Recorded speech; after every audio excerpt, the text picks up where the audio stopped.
Electric flux इस आज के लेक्चर में हम लोग इलेक्ट्रिक फ्लक्स पढ़ेंगे, जो कि इलेक्ट्रिक फील्ड में तुम्हारा पिछले जो लेक्चर में तुमने इलेक्ट्रिक डायपोल और इलेक्ट्रिक फील्ड लाइन से सब के बारे में पढ़ा होगा।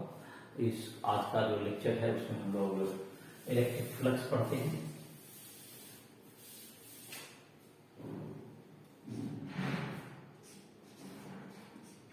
Electric flux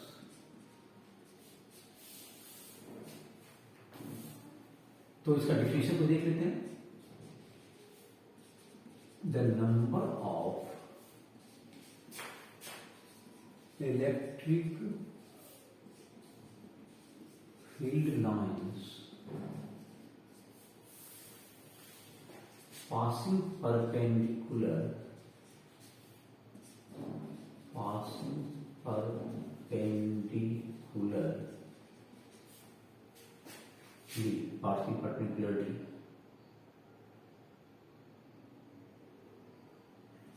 perpendicularly to a surface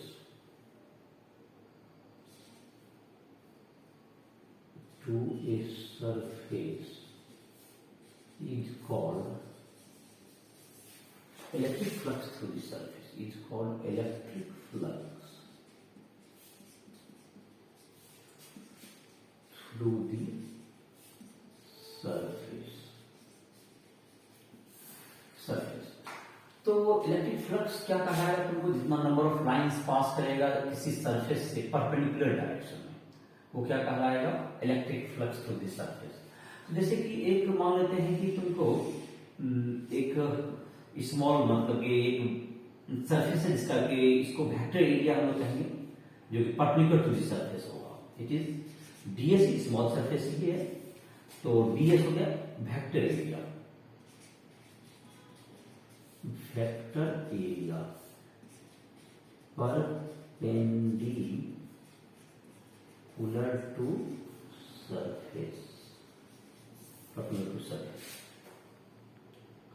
और एक मान लेते हैं कि यहां पर इलेक्ट्रिक फील्ड है तुमको in this direction, E vector. तो दोनों के बीच का तुमको ये क्या होगा? तुमको इलेक्ट्रिक फील्ड इंटेंसिटी, जिसको इलेक्ट्रिक फील्ड ही हम लोग कहते हैं, इलेक्ट्रिक फील्ड वेक्टर। तो इलेक्ट्रिक फ्लक्स जो तुम्हारा होगा, electric flux through the surface, electric flux through the surface, electric flux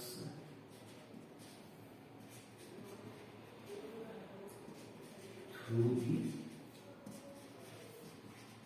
surface जो होगा, जिसको हम लोग कहते हैं डी फाई। अगर स्मॉल है तो इसको क्या कहिए? इलेक्ट्रिक फ्लक्स को D phi, that's equals to E dot DS. Dot product of क्या होगा तुम्हारा? जो पर्टिकुलर डायरेक्शन में जाना है, इसके particular direction projection electric field का लेने के लिए इसके साथ क्या कर दिया गया? इसको डॉट प्रोडक्ट कर दिया गया, जिससे कि इसका पर्टिकुलर डायरेक्शन में प्रोजेक्शन आ गया इलेक्ट्रिक फील्ड का। तो ये परमिट एरिया में तुम्हें डिफाइन हो गया। तो ये तुम्हारा हो गया डी फाई इज दी। तो अगर दोनों के बीच का एंगल हम लोग थीटा लेते हैं, ई और डीएस के बीच का एंगल कितना लेते हैं? जैसे इलेक्ट्रिक फील्ड इधर है और वेक्टर एरिया इधर डीएस है, जो परपेंडिकुलर होता है, दोनों के बीच का एरिया। तो जनरली हम लोग लेते हैं कैसे? एरिया तो स्केलर क्वांटिटी हुआ, लेकिन जो वेक्टर एरिया लेते हैं वो परपेंडिकुलर टू द सरफेस। मानते हैं जैसे कोई भी सरफेस है तुम्हारा, तो सरफेस पर क्या करना है? हमेशा perpendicular to the surface.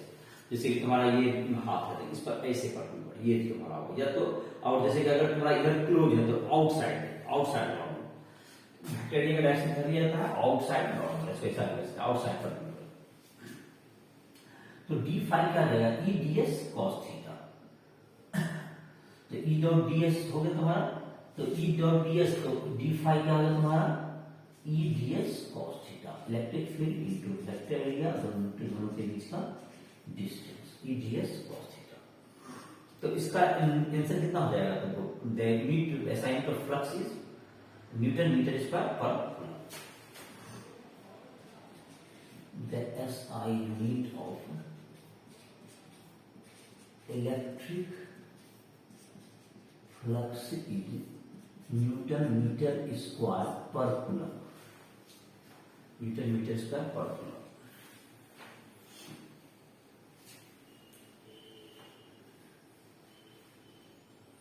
Newton metre square per coulomb. जहां तक इलेक्ट्रिक फ्लक्स की बात हुई, इलेक्ट्रिक फ्लक्स निकालने में क्या करना होगा, किसी सरफेस के थ्रू उसका वेक्टर एरिया से क्या करना पड़ेगा, उसको परपेंडिकुलर डायरेक्शन में उसको प्रोजेक्ट करना होगा, इसको हम क्या कहेंगे, तो वेक्टर एरिया कहेंगे इसको। तो ये तुम्हारा क्या हो गया, वेक्टर एरिया का फ्लक्स निकल गया तुमको ई डॉट ds। अब जैसे इलेक्ट्रिक फ्लक्स निकालना हो तुम्हें, एक जैसे कि गॉस थ्योरम का क्या आधार पर है, उसी के बाद इसका एक क्वेश्चन देखते हैं, क्वेश्चन जो है न्यूमेरिकल, इसका एक ही बात भी देख लेंगे। इलेक्ट्रिक फ्लक्स हो गया तुम्हारा,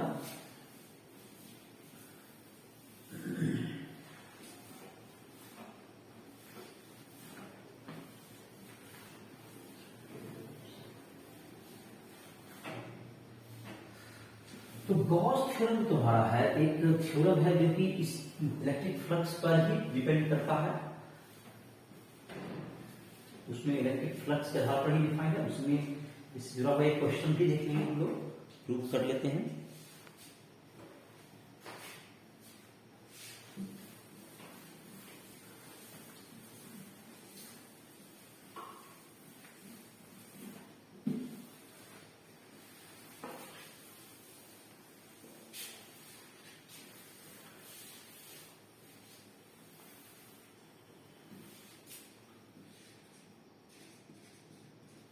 Gauss theorem,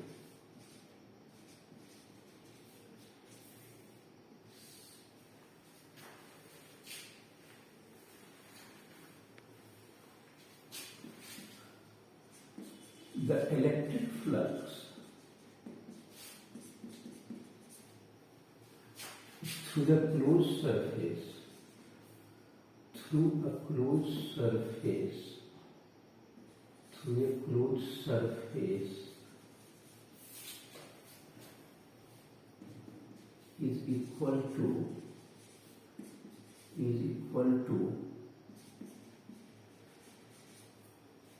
charge enclosed by the surface divided by epsilon naught, charge divided by surface divided by epsilon naught। तो किसी क्लोज सरफेस के द्वारा ही, तो जैसे फ्लक्स को तो हम लोग ई डॉट ds लिखते हैं, लेकिन ये जो क्लोज सरफेस के थ्रू लेना है, तो क्लोज सरफेस का जैसे मतलब क्या होता है थ्योरम में, equal to Q inside charge by epsilon surface. ये तुमको इंटीग्रेशन जो किया गया, integration the total flux through the ये क्लोज सरफेस, ये क्लोज सरफेस के टोटल सरफेस पे करना है इंटीग्रल, क्लोज सरफेस का, तो ये क्लोज सरफेस के अलोंग ही करना होगा इस इंटीग्रेशन को, इसलिए इसको लिखा गया है क्लोज सरफेस। तो अब जैसे तुम्हारा है, तो close surface E dot ds equal to Q in by epsilon, ये तुम्हारा क्लोज सरफेस से मतलब ये हुआ कि जिसका कि जैसे कि अगर सिलेंडर है, तो सिलेंडर में तो उसका दोनों जो है ऊपर और नीचे जो ढक्कन हो तुम्हारा प्लेन सरफेस, वो क्या होना चाहिए, क्लोज होना चाहिए, बंद होना चाहिए। अगर सिर्फ अगर खाली ऊपर ओपन रहेगा या नीचे भी ओपन रहा तो क्लोज सरफेस के नहीं कहलाएगा। उसी तरह से जैसे कि क्लोज सरफेस को क्या है, स्फीयर हो सकता है, स्फीयर कभी सब तरह से क्लोज हो, that is an example of close surface. तो क्लोज सरफेस हो गया जिसका कि सरफेस क्या हो, सब तरफ से क्लोज हो, उसे हम लोग क्या कहेंगे, क्लोज सरफेस। तो क्लोज सरफेस का के थ्रू जो तुम्हारा होगा ई डॉट ds का वैल्यू, उसमें जितना चार्ज इंक्लोज होगा उसमें अगर एप्सिलॉन से डिवाइड करें तो उसके इक्वल होता है, ये गॉस थ्योरम का स्टेटमेंट हो गया। इसका ये भी देख लेते हैं हम लोग, इसका प्रूफ देख लेते हैं, देखो प्रूफ करते हैं हम लोग, एक सिंपल सा प्रूफ कर लेंगे जो बहुत आसानी से समझ में, ऐसा ही प्रूफ करेंगे, एक जनरल तो नहीं होगा, जनरल प्रूफ तो गॉस थ्योरम का जो क्लास 12 का सिलेबस है उससे बाहर है, तो इसको देख लेते हैं। एक सामान्य देख लेते हैं, एक चार्ज रखा हुआ है यहाँ पर, एक स्फेरिकल सरफेस है, एक स्फीयर है, स्फीयर के सेंटर पे एक चार्ज है, चार्ज का वैल्यू क्यू है, और इसका यहां से डिस्टेंस कितना हो गया, r है इस सरफेस का, ये तुम्हारा हो गया इधर e हो गया।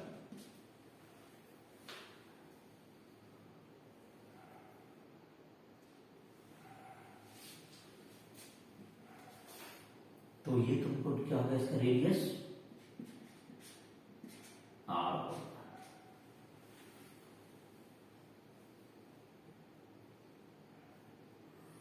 तो इसके जो ds हो गया तुम्हारा स्मॉल एरिया क्या होगा तुमको यहाँ पे d5 इज इक्वल टू क्या होगा तुमको E dot ds, small area यहाँ पे ये ds, और E का वैल्यू होता है तुम्हारा q by 4 pi epsilon r square, और जो कि क्या होगा तुम्हारा ये तुमको नॉर्मल ही होगा इस सरफेस के, क्योंकि सरफेस जो कि यहाँ पे नॉर्मल ही दोनों, तो E और ds के बीच का एंगल कितना होगा तुम्हारा स्फेरिकल सरफेस है, तो इलेक्ट्रिक फील्ड भी नॉर्मल ही होगा, ds भी नॉर्मल है, दोनों के बीच का एंगल कितना हो गया ds इंटू कॉस 0, तो d5 कितना हो गया, E का वैल्यू कितना हो गया 1 by 4 pi epsilon, radius r है तो q by r square into और ये हो गया ds,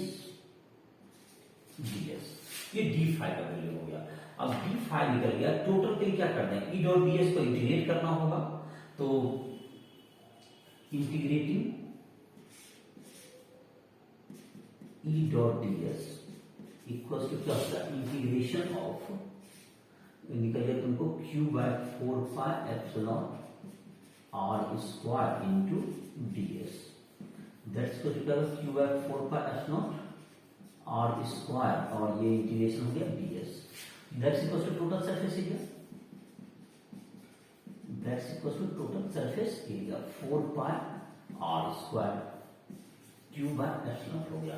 ये टोटल सरफेस क्या होगा, ये तुमको इक्वेशन से बाहर आ गया, और ds का area that's equal to total surface area of sphere, total surface area of sphere, total surface area of sphere, तो ये तुम्हारा हो गया total surface area of sphere होगा, जो कितना होगा 4 पाई r स्क्वायर, तो तुम्हारा इसके द्वारा क्या निकल गया, तुम्हारा निकल गया कौन सी वैल्यू कि q इन बाय एप्सिलॉन, देखो तुम्हारा प्रूव हो गया।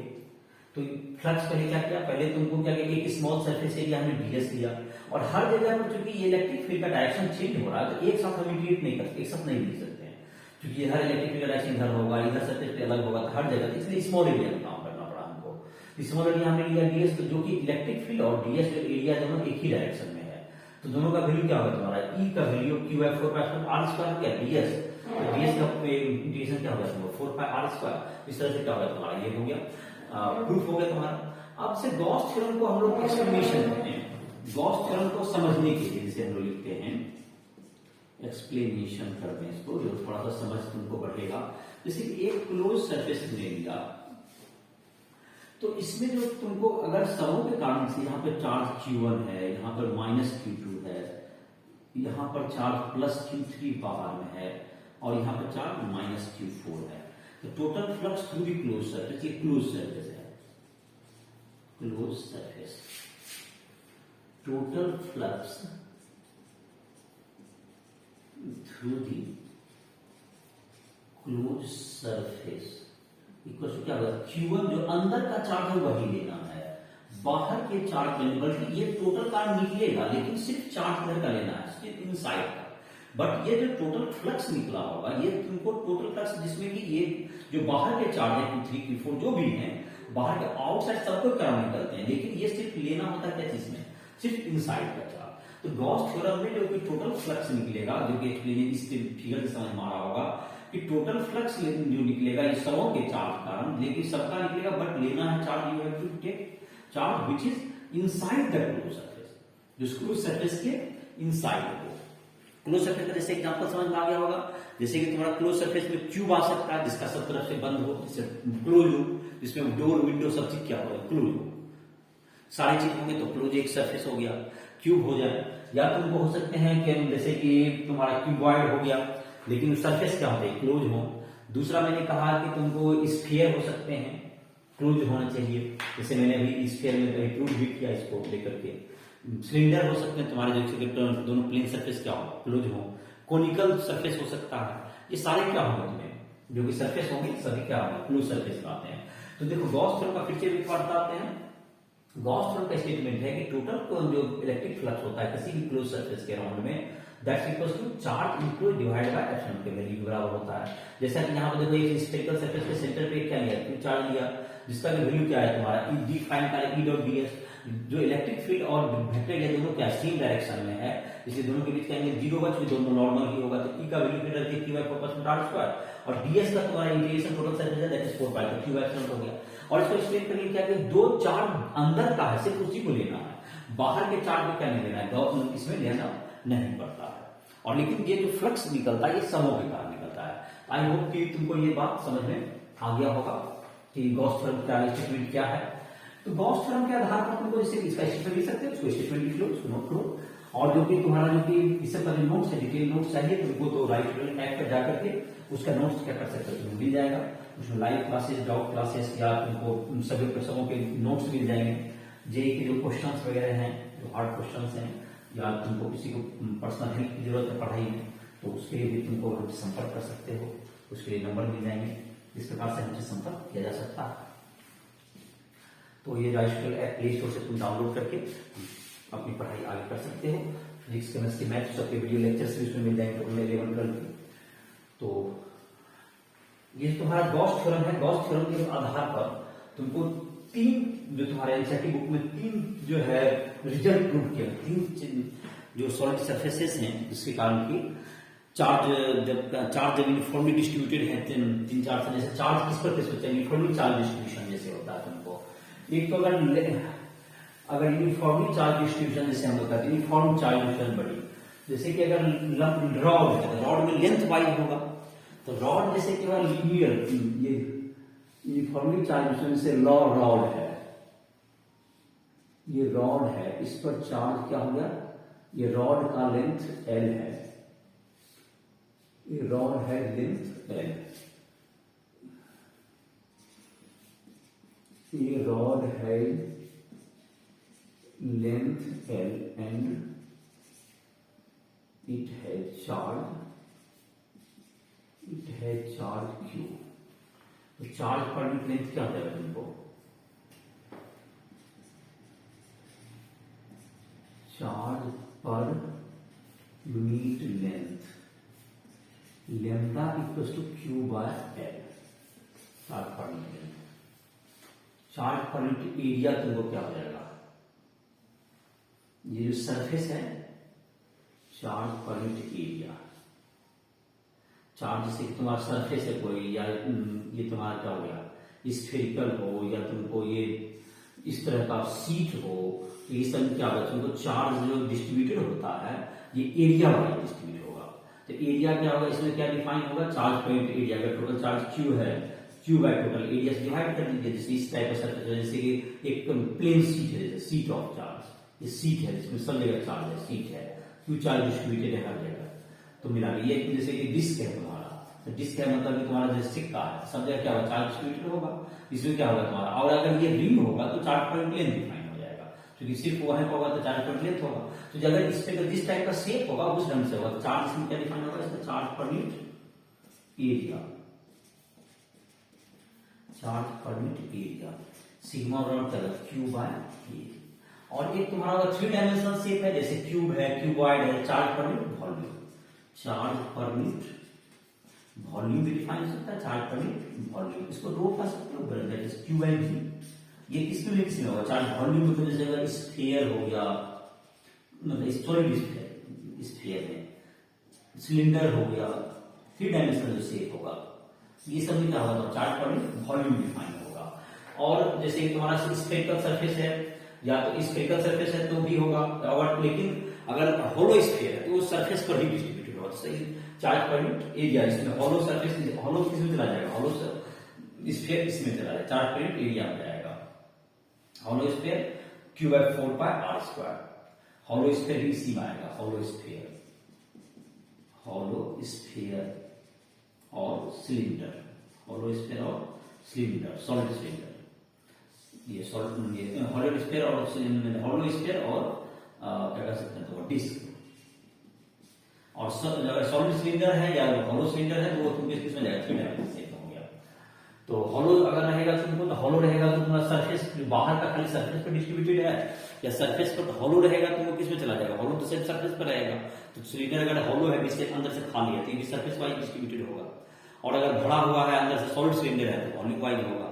क्यूब है पूरा भरा हुआ है तो उसका क्या हो जाएगा, वॉल्यूम पे होगा। लेकिन अगर क्यूब का सिर्फ ये तो किधर का है, सिर्फ सरफेस का है, अंदर खाली है, दैट इज सरफेस पे होगा।